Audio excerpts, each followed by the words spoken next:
Hello, once again. Thank you so much for joining me.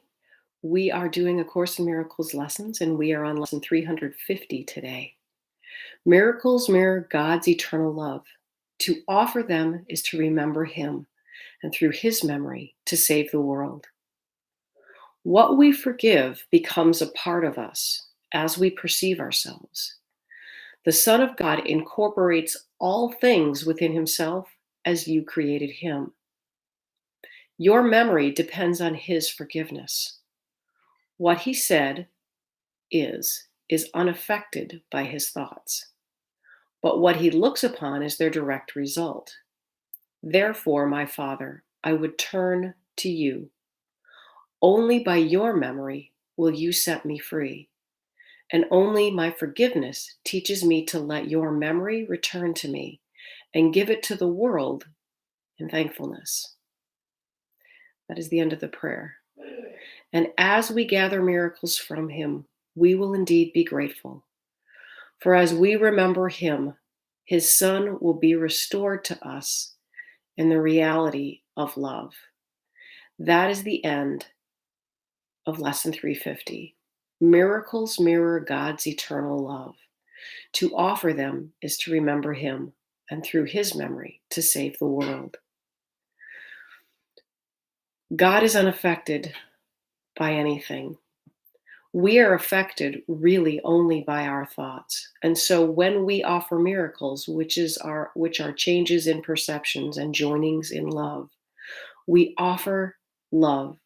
When we join in love, we then enter into that space of God's eternal love. So our forgiveness is the key to healing the world.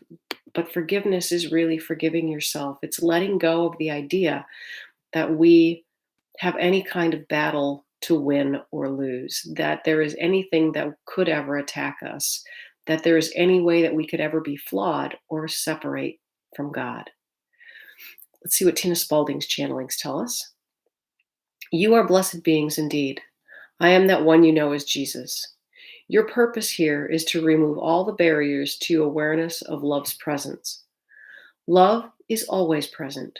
You merely block your awareness of that presence by judgment. That is what forgiveness does.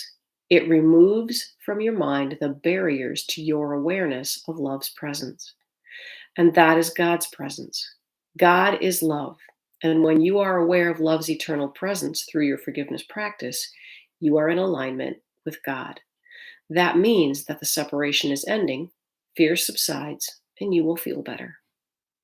Now, what is going to happen for the dedicated spiritual practitioner is that forgiveness and non-judgment will become more and more frequent throughout the day.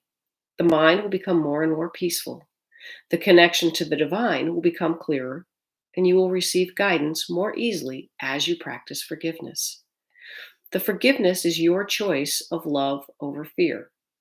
What your forgiveness practice demonstrates is your understanding that love is the opposite of separation.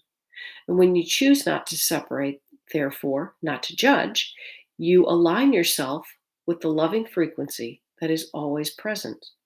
It is merely hidden from you by your choice to use your free will whether to judge. That is all an enlightened being is. An enlightened being is somebody who has practiced forgiveness and non-judgment more frequently throughout the day until there is nothing left but love. I am that one you know as Jesus, and we will speak to you tomorrow. This just says practice, practice, practice.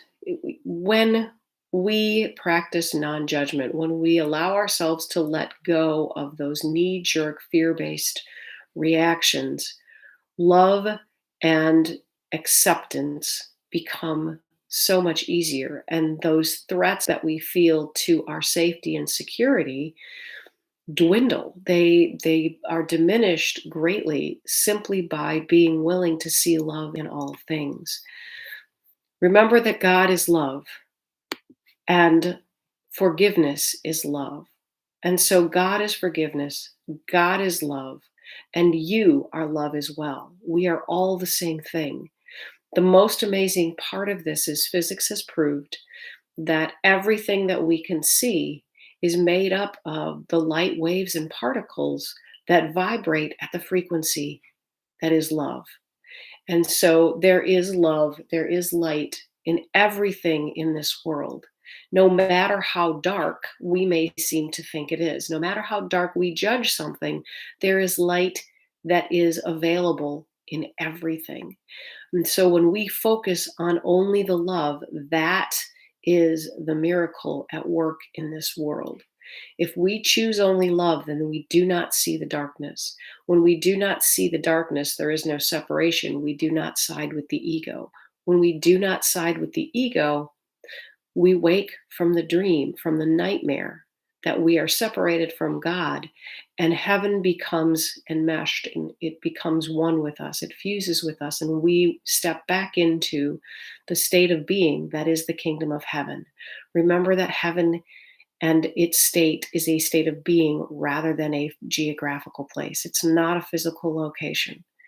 It is a state of mind. We are beings of mind. Practice forgiveness, practice looking for love in everything. When something that you don't want to have happen occurs, we practice accepting what is in the moment and choosing to see the love.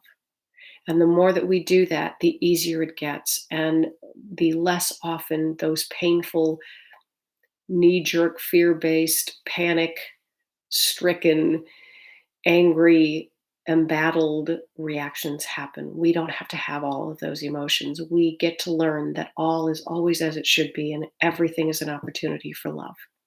Have a spectacular day, everyone. Be your own miracle. I'll talk to you soon. Bye bye.